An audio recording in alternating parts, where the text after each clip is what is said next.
बातें नहीं दोहराऊंगा जो यहाँ पर की गई, लेकिन मैं समझता हूँ कि ख़वातीन ने पाकिस्तान बनते वक्त और पाकिस्तान बनने के बाद नुमाया किरदार अदा किया है। जिस तरह यहाँ पर हमारे इंतहाई काबिल जो यहाँ पर स्पीकर्स हैं, उन्होंने यहाँ पर आप सबको बताया, माँ वो एक ऐसी शख्सियत है जो कि नस्लों को वो संवार सकती हैं अपनी तरबियत से, तालीम को फ़रोग़ देने के लिए और अपनी काविशों से। और ख़वातीन का जो एहतराम है वो कोई इस्लामी माशरे में कोई ढकी छुपी बात नहीं। नबी करीम सल्लल्लाहु अलैहि वसल्लम, उनकी साहबजादी हज़रत फ़ातिमा ज़हरा की आमद पर आप अपनी चादर अपनी बेटी के एहतराम में बिछा देते थे। और हज़रत खदीजतुल कुबरा ख़ुद एक ताजर थी और तिजारत में उन्होंने उस ज़माने में बड़ा नाम कमाया। और जिस तरह मैंने कहा कि क़याम पाकिस्तान के मौके के ऊपर ख़वातीन का एक नुमाया रोल रहा, मोहतरमा फ़ातिमा जना, बेगम राना लियाकत अली ख़ान और मोहतरमा बेनज़ीर भुट्टो शहीद, जो कि पहली एक ख़ातून वज़ीर आज़म बनी इस्लामी दुनिया में। मैं समझता हूँ कि उनका नाम इस हवाले से हमेशा याद रखा जाएगा। और आज के दिन हमें बेगम नुसरत भुट्टो साहिबा, जिन्होंने आमरीत के ख़िलाफ़ एक तारीख़ी किरदार अदा किया, मोहतरमा बेगम कलसूम नवाज़ साहिबा, जिन्होंने आमरीत के ख़िलाफ़ बड़ा कलीदी किरदार अदा किया, बेगम बिल्किस ईदी साहिबा और डॉक्टर रूथ फाव साहिबा, आसमा जहांगीर साहिबा और अरफा करीम, हमारी नन्ही मुन्नी नौजवान बच्ची जिसने उस ज़माने में आईटी में इंटरनेशनल रिकॉर्ड कायम किया। ये कौम की अजीम बेटियां हैं। इसी तरीके से हमारी नेशनल असम्बली की स्पीकर मोहतरमा डॉक्टर फमीदा मिर्ज़ा साहिबा और आज कौम की बेटी मेरी भतीजी मरीम नवाज़ शरीफ, जो पंजाब में वज़ीर आला हैं और बेहतरीन वहाँ पर पंजाब के सूबे की आज खिदमत वो अंजाम दे रही हैं। लाहौर हाई कोर्ट की पहली चीफ जस्टिस ख़ातून चीफ जस्टिस आलिया नीलम साहिबा, सुप्रीम कोर्ट की पहली ख़ातून जज जस्टिस आयशा साहिबा, ये ऐसे नाम हैं जिनका मैं समझता हूँ कि पाकिस्तान के अंदर और पाकिस्तान के बाहर एक नाम हमेशा सुनहरे हरूफ में याद रखा जाएगा। इस्लामी ताउन तंजीम ने गजा से मुतालिक अमरीकी की सदर के मंसूबे के खिलाफ अरब लीग के मुतबादिल मंसूबे की तौसीक कर दी। मिस्री वजीर खारजा का कहना है मंजूर शुदा मंसूबे को अब इस्लामी ममालिक की भी हिमायत हासिल हो गई।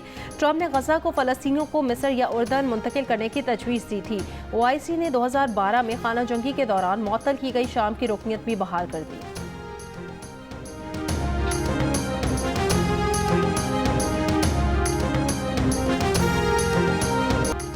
इसराइल फ़लस्तीनियों पर मज़ालिम बंद करे। नायब वज़ीर आज़म इसहाक़ डार का इस्लामी ताउन तंजीम के वज़राए ख़ारजा इजलास से खिताब। कहा पाकिस्तान फ़लस्तीनी भाइयों के साथ खड़ा है। इजलास में रुकन ममालिक की अरब मनसूबे के तहत गजा की तामीर नौ की हिमायत। सरबरा OIC ने कहा कि फ़लस्तीनी अवाम की जबरन नकल मकानी जैसे बयानात को मुस्तरद करते हैं। अरब लीग की जानिब से गजा की तामीर नौ के मनसूबे की हिमायत।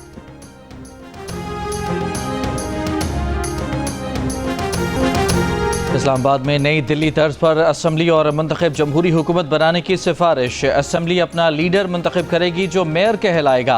रोजनामा जंग के नुमाइंदे राना गुलाम कादिर की रिपोर्ट के मुताबिक पार्लियामेंट से कानून मंजूर कराया जाएगा। ICT हुकूमत गिलगित बल्तिस्तान की तरह वफाक के एक यूनिट की तरह काम करेगी। दाखिला, पुलिस और मास्टर प्लानिंग के महकमे वफाकी हुकूमत के मातहत होंगे।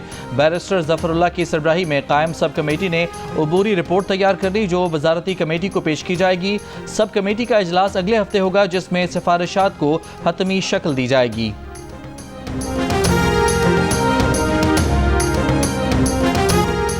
सोशल मीडिया पर रियासत मुखालिफ प्रोपेगेंडे के इल्ज़ाम में PTI चेयरमैन बैरिस्टर गौहर की JIT में पेशी। रऊफ हसन और शाह फरमान भी पेश। JIT ने 5 घंटे तफ्तीश की। 25 रहनुमाओं को 11 मार्च को फिर बुला लिया। तलब किए जाने वालों में सेक्रेटरी जनरल सलमान अकरम राजा, रूपोश रहनुमा खालिद खुर्शीद और असलम इकबाल के अलावा फिरदौस शमीम नकवी, शेख वकास अकरम, असद कैसर और अजहर मशवानी भी शामिल।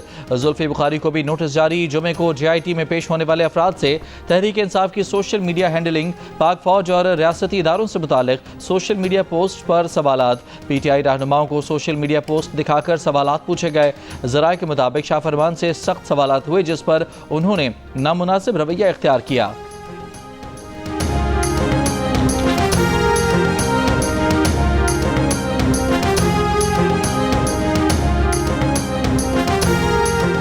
इमरान दौर के वजीर दिफा परवेज खटक शहबाज दौर के मुशीर दाखिला बन गए। वफाकी काबीना के नए अरकान को वजारतों के कलमदान सौंप दिए गए।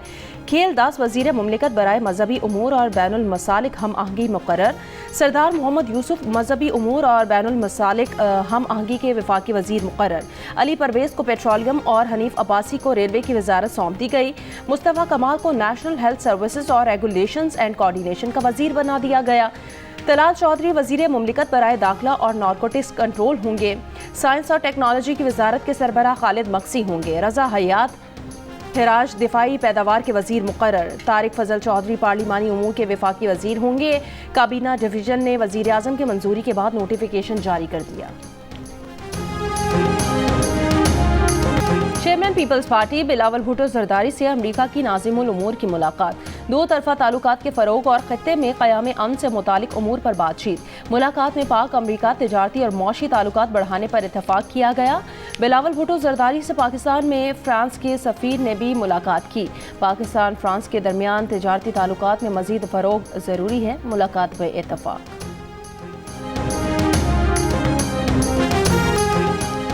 वज़ारत दाखिला का गैर कानूनी तौर पर मुकीम गैर मुल्कियों को वापस भेजने का फैसला। अफगान कार्ड होल्डर्स को 31 मार्च तक निकलने की हिदायत। मुल्क ना छोड़ने पर 1 अप्रैल से मुल्क बदर करने की वार्निंग।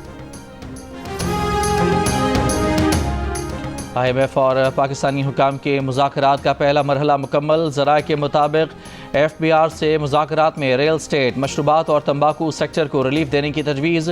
बजट में तनख्वाहदार तबके पर भी टैक्सों का बोझ कम करने की तजवीज़। रिटेल समेत मुख्तलिफ शोबों से 250 अरब रुपए टैक्स वसूली के प्लान पर बातचीत। IMF के साथ तवानाई शोबे में गर्दिशी कर्ज में कमी के लिए भी मुज़ाकरात। IMF को ब्रीफिंग में बताया गया कि तवानाई के शोबे में गर्दिशी कर्जे पर काबू पाने के लिए कमर्शियल बैंकों से 10.8% शरह सूद पर 1250 अरब रुपए कर्ज दिया जाएगा। IMF ने सूबाई हुकूमतों से भी उनकी कारकर्दगी के बारे में तफसीलात हासिल की।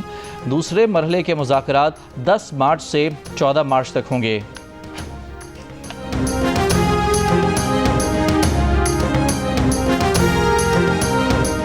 वज़ीर आला पंजाब मरियम नवाज की हिदायत पर मेयो अस्पताल लाहौर को दवाओं की खरीदारी के लिए 34 करोड़ रुपए जारी कर दिए गए। खाली आसामियों की तनख्वाहों और अलाउंस फंड्स भी अद्वियात खरीदारी के लिए इस्तेमाल करने की इजाज़त दे दी गई। वज़ीर आला पंजाब की ज़ेर सदारत लाहौर डेवलपमेंट प्रोजेक्ट पर पेशरफ्त का भी इजलास। वज़ीर आला का नहर की भल सफाई कराने का हुक्म। मुस्तकबिल के ज़रूरियात को मद्देनज़र रखकर सीवरेज सिस्टम बनाने की हिदायत कर दी।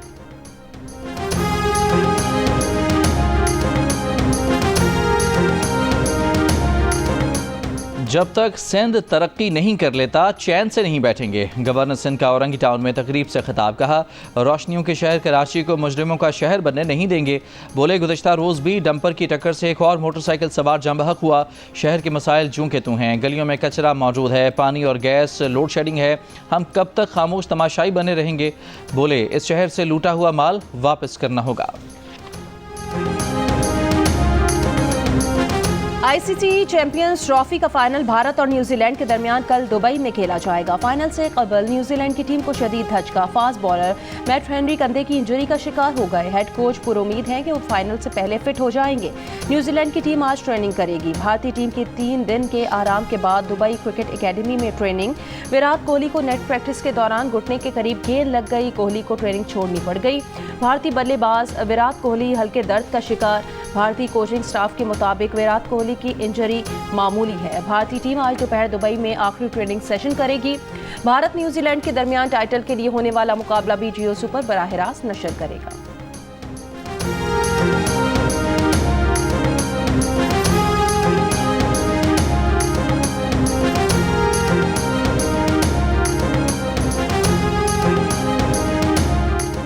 इंग्लैंड के साबिक कप्तान Nasir Hussain, Mike Atherton, Jos Buttler, Australia के पैट कमिंस के बाद न्यूजीलैंड के कप्तान मिचेल सेंटनर ने भी भारतीय टीम के लिए दुबई एडवांटेज पर आवाज़ उठा दी। कीवी कप्तान ने कहा कि भारत ने अपने तमाम मैचेस दुबई में खेले हैं। यहाँ के पिचेस और कंडीशंस का उन्हें बखूबी इल्म है। इस टूर्नामेंट में आम तासुर यही है कि टीमों का आना जाना ज़्यादा रहा, लेकिन ये सब चैलेंज का हिस्सा है। उन्होंने अपने मैचेस पाकिस्तान और दुबई में खेले। उनके ख्याल में खिलाड़ी सूरत हाल को समझते हैं। न्यूजीलैंड के हेड कोच गैरी स्टेड भी कहते हैं कि भारतीय टीम ने तमाम मैचेस दुबई में खेले हैं, लेकिन इस बारे में ज़्यादा फिक्रमंद होने की ज़रूरत नहीं, क्योंकि ये फैसला हमारे हाथ में नहीं था। उनकी टीम में भारत को शिकस्त देने की सलाहियत है। भारत के फास्ट बॉलर मोहम्मद शामी ने भी अपनी टीम के तमाम मैचेस दुबई में होने को एडवांटेज करार दिया था।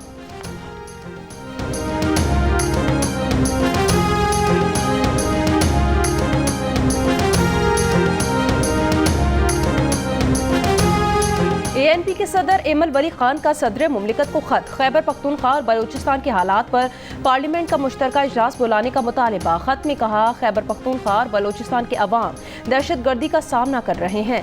खैबर पख्तूनख्वा के बेशतर अजला में हुकूमत अपनी रिट खो चुकी है। ये वक्त मजीद ताखीर या गलत फैसलों का नहीं है। खैबर पख्तूनख्वा और बलूचिस्तान के अवाम को यकीन दिलाना होगा कि रियासत उनके साथ खड़ी है।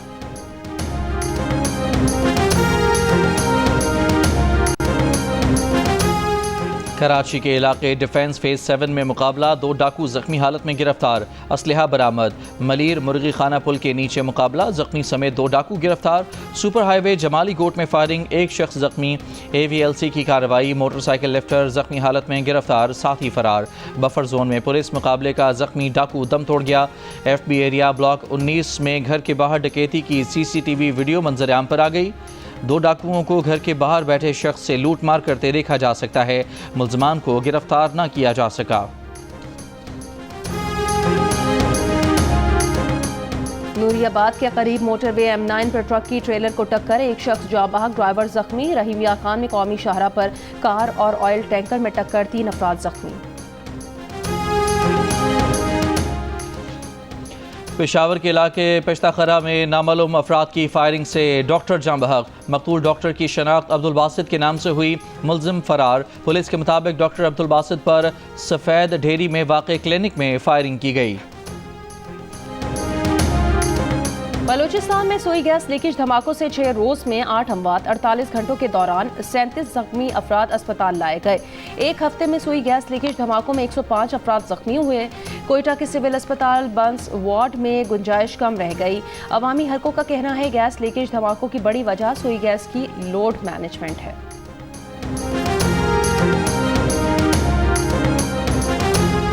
बलूचिस्तान के ज़िला जोब में रात गए ज़लज़ले के झटके। शिद्दत 4.8 रिकॉर्ड। ज़लज़ला पैमा मरकज़ के मुताबिक ज़लज़ले की गहराई 10 किलोमीटर रिकॉर्ड मरकज़ जोब से 135 किलोमीटर जुनूब मशरक़ में था।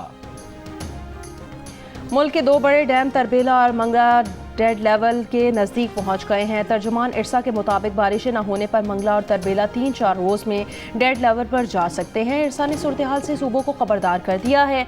इरसा ने अपने मरासले में पानी तकसीम का नया ज़ाब्ता जारी कर दिया। और पाकिस्तान समेत आज दुनिया भर में ख़वातीन का दिन मनाया जा रहा है। पाकिस्तान में नामुनासिब हालात के बावजूद ख़वातीन अक्सर शोबों में आगे बढ़कर मुआशरे में भरपूर किरदार अदा कर रही हैं।